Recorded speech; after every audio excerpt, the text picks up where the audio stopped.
जय माता दी। ओम नमः शिवाय। आज हम श्रवण कर रहे हैं बिल्वेश्वर संहिता श्री शिव पुराण के 21वें अध्याय का पार्थिव पूजा की महिमा, शिव नैवेद्य भक्षण के विषय में निर्णय। सूत जी बोले कि हे महर्षियों, पार्थिव लिंगों की पूजा कोटि कोटि यज्ञों का फल देने वाली है। कलयुग में लोगों के लिए शिवलिंग पूजन जैसा श्रेष्ठ दिखाई देता है, वैसा दूसरा कोई साधन नहीं है। यह समस्त शास्त्रों का निश्चित सिद्धांत है। शिवलिंग भोग और मोक्ष को देने वाला है। लिंग 3 प्रकार के कहे गए हैं, उत्तम, मध्यम और अधम। जो 4 अंगुल ऊंचा और देखने में सुंदर हो, वेदी से युक्त हो, उस शिवलिंग को शास्त्रज्ञ महर्षि ने उत्तम कहा है।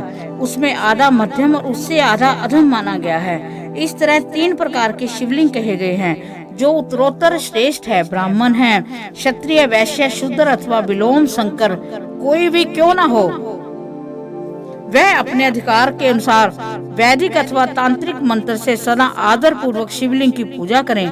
ब्राह्मणों, महर्षियों, अधिक कहने से क्या लाभ है। शिवलिंग का पूजन करने में स्त्रियां का तथा अन्य सब लोगों का भी अधिकार है।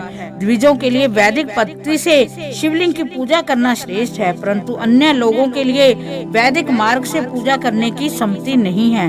वैदज्ञ द्विजों को वैदिक मार्ग में ही पूजा करना चाहिए, अन्य मार्ग से नहीं। यह भगवान शिव का कथन है।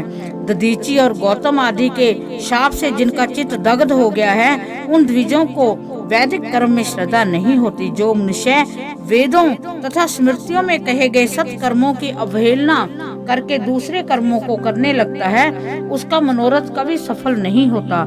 इस प्रकार विधि पूर्वक भगवान शंकर का नैवेद्यान्त पूजन करके उनकी त्रिभुवनमयी 8 मूर्तियों का भी वही पूजन करें।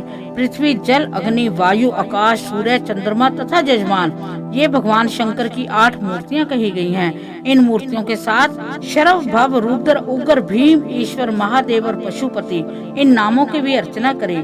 तदनुसार चंदन, अक्षत और बिल्व पत्र लेकर वहाँ ईशान आदि के कर्म से भगवान शिव के परिवार का उत्तम भक्ति भाव से पूजन करें।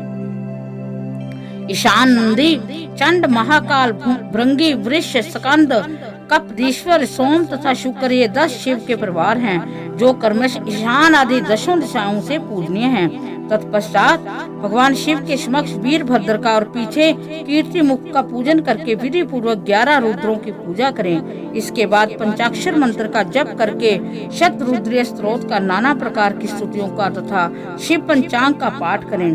फिर परिक्रमा और नमस्कार करें, शिवलिंग का विसर्जन करें। इस प्रकार मैंने शिव पूजन की संपूर्ण विधि का आदर पूर्वक वर्णन किया है।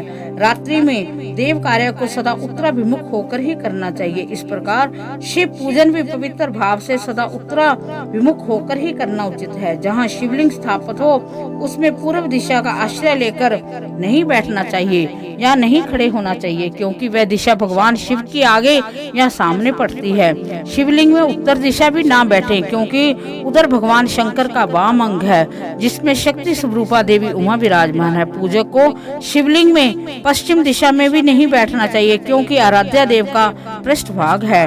अतः अविशिष्ट दक्षिण दिशा में ही ग्राह्य है, उसी का आश्रय लेना चाहिए। तात्पर्य ये है कि शिवलिंग में दक्षिण दिशा में उत्तराभिमुख होकर बैठें और पूजा करें। विद्वान पुरुष को चाहिए कि भस्म का त्रिपुंड लगाकर, रुद्राक्ष की माला लेकर तथा बिल्व पत्र का संग्रह करके ही भगवान शंकर की पूजा करें। इनके बिना नहीं। मुनिवरों, शिव पूजन आरंभ करते समय यदि भस्म न मिले तो मिट्टी से भी ललाट में त्रिपुंड अवश्य कर लेना चाहिए।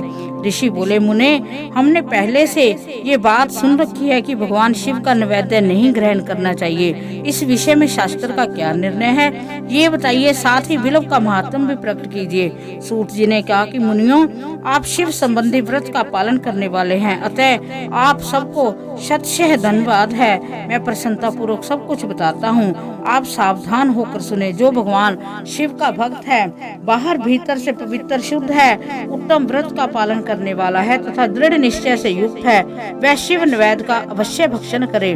भगवान शिव का नैवेद्य आग्रह है, इस भावना को मन से निकाल दे। शिव के नैवेद्य को देख लेने मात्र से भी सारे पाप दूर हो जाते हैं। उसके खा लेने पर तो करोड़ों पुण्य अपने भीतर आ जाते हैं। आए हुए शिव नैवेद्य को सिर झुकाकर प्रसन्नता से ग्रहण करें और प्रयत्न करके शिव स्मरण पूर्वक उसका भक्षण करें। आए हुए शिव नैवेद्य को ये कहकर कि मैं इसे दूसरे समय में ग्रहण करूंगा, लेने में विलंब कर देता है, वह मनुष्य निश्चय ही पाप में बंध जाता है। जिसने शिव की दीक्षा ली हो उस शिव भक्त के लिए यह शिव नैवेद्य अवश्य भक्षणीय है। ऐसा कहा जाता है कि शिव की दीक्षा से युक्त शिव भक्त पुरुष के लिए सभी शिवलिंगों का नैवेद्य शुभ महाप्रसाद है, अतः वह इसका अवश्य भक्षण करे। परंतु जो अन्य देवताओं की दीक्षा से युक्त है और शिव भक्ति से मन को लगाए हुए हैं, उनके लिए शिव नैवेद्य भक्षण के विषय में क्या निर्णय है, इसे आप लोग प्रेम पूर्वक सुने। ब्राह्मणों, जहाँ से शालिग्राम शिला की उत्पत्ति होती है, वहाँ के उत्पन्न लिंग में, रस लिंग में, पाषाण, रजत तथा स्वर्ण से निर्मित लिंग में, देवताओं तथा सिद्धों द्वारा प्रतिष्ठित लिंग में, केसर निर्मित लिंग में, स्फटिक लिंग में, रतन निर्मित लिंग में तथा समस्त ज्योतिर्लिंग में विराजमान भगवान शिव के नैवेद्य का भक्षण चांद्रायन व्रत के समान पुण्यजनक है। ब्रह्म हत्या करने वाला पुरुष भी यदि पवित्र होकर शिव निर्माल्य का भक्षण करके उसे सिर पर धारण करके उसका सारा पाप शीघ्र ही नष्ट हो जाता है। पर जहाँ चंड का अधिकार है, वहाँ जो शिव निर्माल्य हो उसे साधारण मनुष्य को नहीं खाना चाहिए। जहाँ चंड का अधिकार नहीं है, वहाँ के शिव निर्माल्य का सभी को भक्ति पूर्वक भोजन कर लेना चाहिए।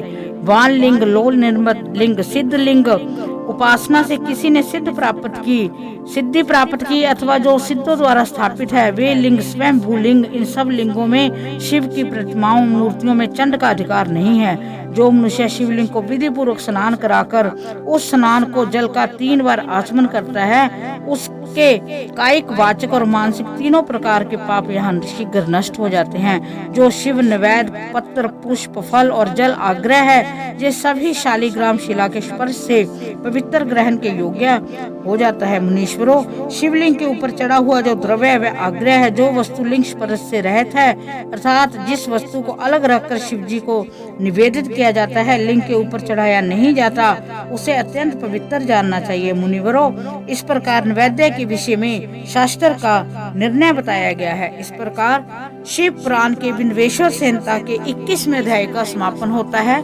भगवान शिव हम सब पर अपनी कृपा दृष्टि बनाए रखें। ओम नमः शिवाय।